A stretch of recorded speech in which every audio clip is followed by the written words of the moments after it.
I want to just back it up for a second because you guys could probably provide better insight than anybody on this as to kind of what's happening in the snowboard landscape with a lot of the outerwear companies. Like I know Volcom is going through it, Quicksilver, maybe Dakine, some brands like that. What exactly happens with these companies that are formed by a founder? They create it and they sell it to private equity and then they license it out. Is there any way, could you guys kind of lay that out in layman's terms for exactly what that looks like? So because it kind of makes the 686s and the snowboarder owned or rider owned or founder owned brands kind of like a deepened appreciation for them. Yeah, we probably have two very different insights into this.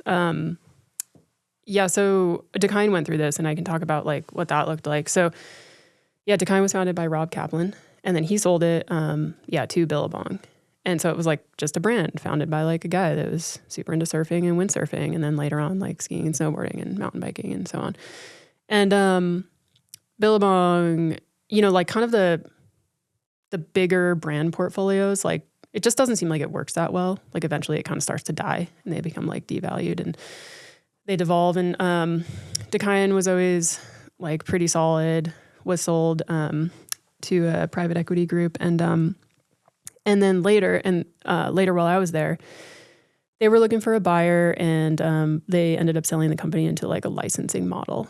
And this is something that's become really popular in the last 10 years in the outdoor industry and many industries. But that model, it's usually private equity, usually a 5 to 7 year strategy or something like that. And through licensing, these people are people who are managing investment funds on Wall Street. So there's a fund somewhere that is called X, Y, and Z that you can invest in. And inside that portfolio, deep down, there's Dakine, and a bunch of other brands and board riders and Quicksilver and all this. And and at the end of the day, that just means that money talks. It's all about the bottom line and delivering profits to your shareholders. And Patagonia is basically on the furthest other side of the spectrum of that, which is so amazing, and it's what enables us to actually work towards the mission in our jobs there. But what happens in licensing is these bankers kind of figured out that where you lose all the money in a business is through operating costs. It's building the product, quality control, bringing it overseas, shipping, selling it to wholesale, having to take product back. All these things that are kind of costs that can be hard to plan for if things don't work out exactly as you planned it. And that it's a more profitable model to license to own the intellectual property, which is the brand and the logo and the product designs and things like that, and license it to companies who will build the product, make it, get it places and sell it. And it's not your responsibility to worry about that. But what that kind of does in a weird way is it kind of incentivizes the group, the company, because there'll be like different companies involved now. They're like licensing. And think about like Martha Stewart or something. Like you'll see like Martha Stewart's name on like a blender and like a whatever, you know? And so it's that, but like in our world, it happens with snowboards and like bindings and outerwear and accessories. And so like, you have a company that's like making the product, but they're running their own business and their incentive is to build the product with the most margin. So they're building it kind of like in the cheapest way possible. So you kind of start to like see the product get worse.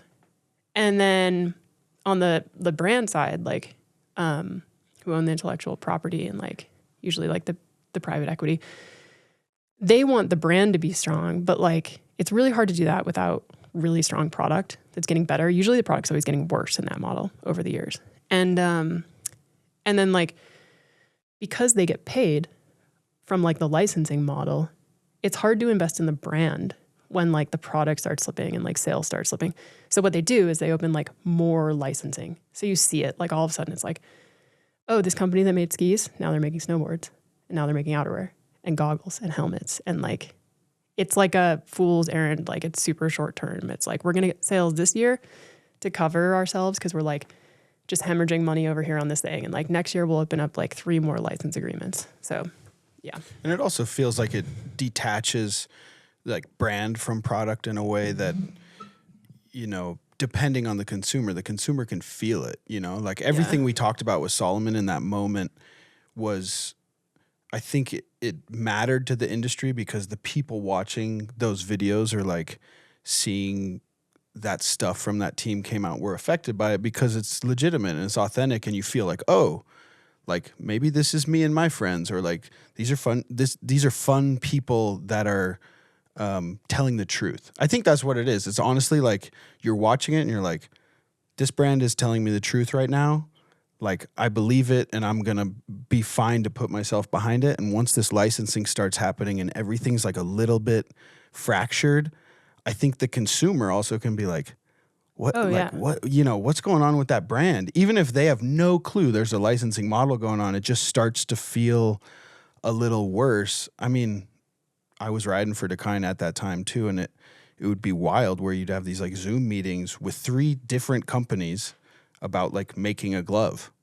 And it would be 3 different companies who are like, well, we do brand, we do marketing, we're the glove, we do the backpack. And even in the Zoom, you're kind of like me being there being like, this seems hard enough in one office to like succeed. You know, like branding and marketing and product and all that stuff is such a big game that like once you cut those pieces up and put them in different rooms in maybe different states, different countries, you're like, I don't know how long this can continue before one thing fucks up and it's just like, boom, that thing's out the window and it's gone. And I mean, it's easy at that moment to be like, oh, they're fucked now. But realistically, at some point, that owner did sell it.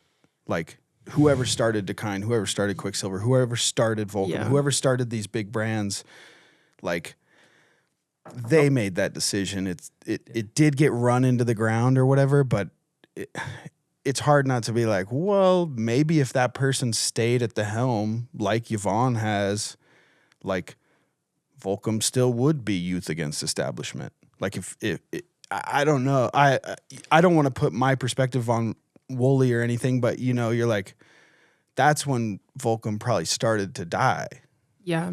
I mean, I think as long as like you have people there who still care, like I always feel tremendous responsibility like at these brands, like at Dakine, I felt it, you know, like to continue to make it better than I found it, I think. And like continue to pay people more and give people raises, not you, of course. And she did give me raises every year. And yeah, just like take care of the people, and as long as you have people there who like still want to leave it better than they found it. And I feel like we were doing that at Dakine. Don't get me wrong, like I feel like actually we started to like have more energy than we had. Like we were doing some projects like and the team felt motivated, and there were still pieces that were like in the works that were happening. And I think that was because, you know, we had a boss there at the time who was like, you know, able to like fight for the money for us to just like make these small things happen. And I cared like very deeply and still care about Dakine. And but when those people leave, it gets harder. Yeah. And randomly my boss, Pam, and I left like within 2 or 3 weeks of each other by a total freak coincidence. Yeah, you're right. That, I mean, because I was with Quicksilver through like a couple different sales, and I guess you're really right. There would be like a moment where like a certain group of humans who would be working there and you'd be like, whoa, crazy momentum push, and like, you know, whatever that, you know, it's probably the timing of the investment group who, if you say it's like a 5-year turnaround or something, like maybe that investment group goes and it's like, all right, these dudes have 3 years, like turn it around. And if those are the right people, it can feel like great. But yeah, I mean, it's a weird time for the industry. I mean, you must feel like really solid to be working at a place that at least seems like just like, oh, this is what it's going to be forever. Yeah. I mean, I think that like, you know, Patagonia is not immune. Like we have a lot of work to do, you know, ahead of us. And we know that, you know, to make sure that the company and the business continues to thrive. Yeah. They just turned 50 a couple of years ago. And so like, yeah, kind of what the next 50 looks like. There's, a lot of work to do and nothing's a given. So yeah, I think that's like a motivator for myself in like a huge way, but all the people there who care, to like care about the communities and the sports, like continue to make sure it works.